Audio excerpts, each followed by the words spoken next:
ମଣିମା, ତୁମେ ଆଜି ପୁଳାଏ ବାସଚନ୍ଦନ ବୋଳି ନରେନ୍ଦ୍ରରେ ଚାପ ଖେଳି ତୁମ ଶ୍ରୀଅଙ୍ଗକୁ ଶିଥିଳି ଦେବ। ହେଲେ କୁହ ତ, ତୁମ ମନ କ'ଣ ଏଇ ଚାପ ଖେଳରେ ଶୀତଳତା ପାଏ? ତୁମେ ପା ନିଇତି ଚାପ ଖେଳ, ତୁମ ଭକ୍ତ ଆଖିର ନରେନ୍ଦ୍ର ଜଳେ।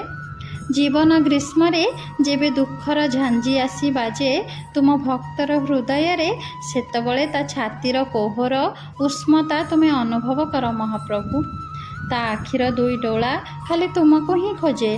ସେ ମନରେ ଗଢ଼ିଦିଏ ଭକ୍ତି ଆଉ ବିଶ୍ୱାସର ନୌକା, ଆଉ ସେଇ ନୌକାରେ ସେ ତୁମକୁ ବସାଇ ତା ଆଖି ଲୁହର ନରେନ୍ଦ୍ର ଜଳରେ ଚାପ ଖେଳେ ମହାପ୍ରଭୁ।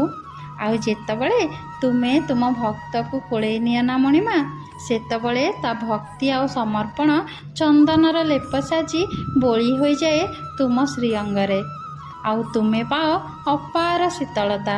ଠିକ୍ କହିଲି ନା ମହାପ୍ରଭୁ?